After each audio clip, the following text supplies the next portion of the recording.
¿Te suena la historia de un dios que fue asesinado, pero resucitó pocos días después, ascendió a los cielos y desde entonces juzga a los muertos? Su símbolo es una cruz. Sí, es la historia de nuestro Señor Jesús, de nuestro Señor Osiris. Me he equivocado, me refería a esta cruz. El antiguo Egipto es fácil de situar. Solo tienes que sumar las fronteras de Egipto y Sudán. Faraones, chorrocientas dinastías de ellos, pirámides, momias, gatos, momias de gatos, la esfinge, dioses con cara de bicho, estatuas enormes, escritura jeroglífica, la más antigua del mundo, dicen. Conoces todos estos detalles, ¿verdad? Bien, porque así podemos hablar de otras cosas. El antiguo Egipto se desarrolla a lo largo del río Nilo. ¿Por qué?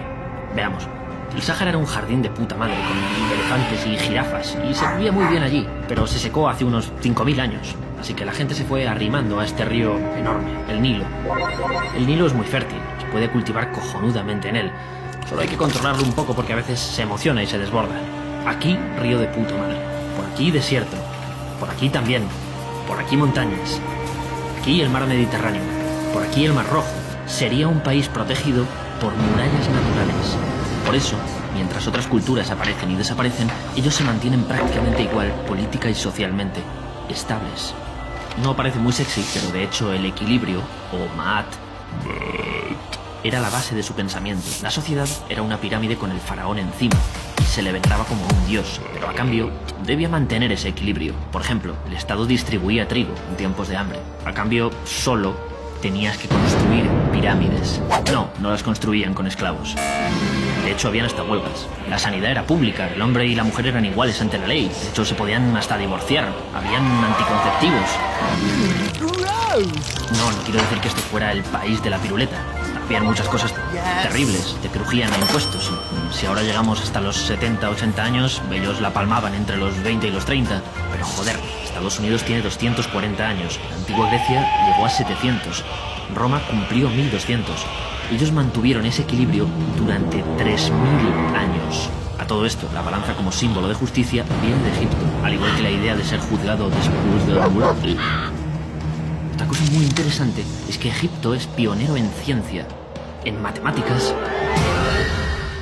Yo tampoco sé leerlo.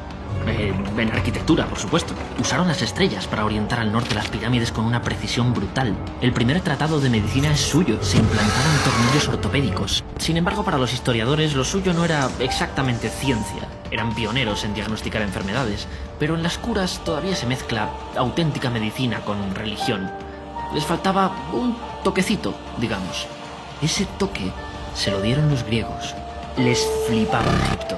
Y los egipcios les apreciaban bastante. Hasta les dejaron tener ciudades propias. Muchos de ellos, como Herodoto, Pitágoras, Tales de Mileto o Platón, pasaron buenas temporadas empollando aquí. Y comenzaron a traerse cosas de Egipto, pero despojándolas de religión y magia, dándoles un toque racional. Simplemente copiaban. Hay autores, algunos un poco polémicos, que dicen que sufrimos el enocentrismo o eurocentrismo, que pensamos que los griegos son la polla, pero quien estaba detrás eran los egipcios. Bueno, lo que sí está claro es que los egipcios fueron la polla mucho antes de encontrarse con los griegos. Sin embargo, cuando los persas les invadieron, fueron los griegos quienes les liberaron. Alejandro Magno, concretamente. Fue muy bien recibido, a pesar de que lo que estaba haciendo era invadirles también, metiéndoles en su gran imperio. Alejandro funda Alejandría, el Harvard de la época, el sitio más guay del Mediterráneo para estudiar. ¿Te suena la biblioteca de Alejandría? Era solo una parte del primer centro científico del mundo, el Musaeum. De ahí viene nuestra palabra museo. Cualquier texto que pasaba por aquí era confiscado, se hacía una copia para la biblioteca y se devolvía.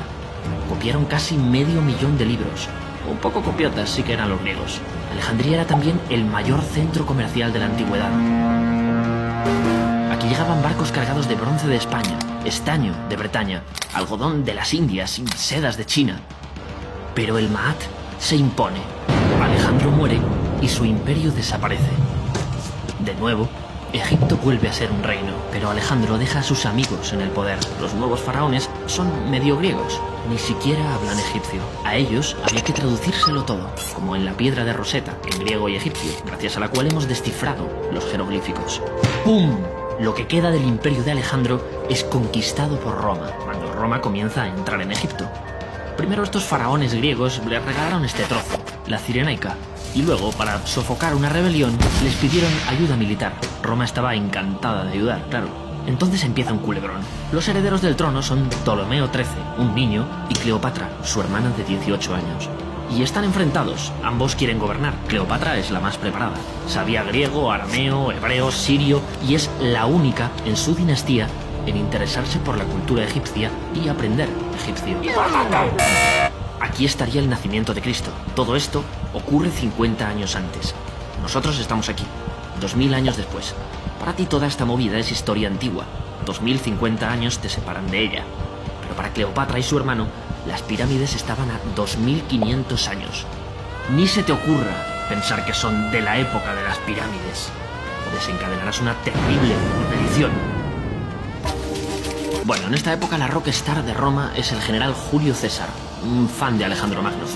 Esta época es la hostia porque es un conflicto entre dos mundos. Dentro de Egipto, el choque del Egipto de toda la vida, con sus dioses y su cultura, contra estos faraones medio griegos que no eran especialmente queridos. Por otra parte, el choque de Egipto, civilización de 3000 años, con Roma, cultura joven de solo 700 años. Se nos acaba el tiempo. Cuando pensamos en ciertas épocas lo hacemos resumiéndolas en una o dos ideas, grandes logros que nos han dejado. Grecia igual democracia o filosofía. Roma igual derecho romano, un imperio con la misma ley. Y latín, la superlengua común. Y acueductos o carreteras. Sin embargo, parece que no tenemos algo similar con Egipto, pero sí un montón de ideas sueltas en nuestra cabeza que pueden hasta ser contradictorias. Dependiendo de qué mires, puede parecerte un mundo extraño, o una sociedad racional y científica, o gente muy creepy, construcciones gigantes, aislada del mundo o hiperconectada, avanzada o tradicional. Es difícil explicar una cultura milenaria en 7 minutos, y hemos tenido que hacer como los griegos, quedarnos solo con algunas cosas. De hecho, eso hacían nuestros libros de texto del cole.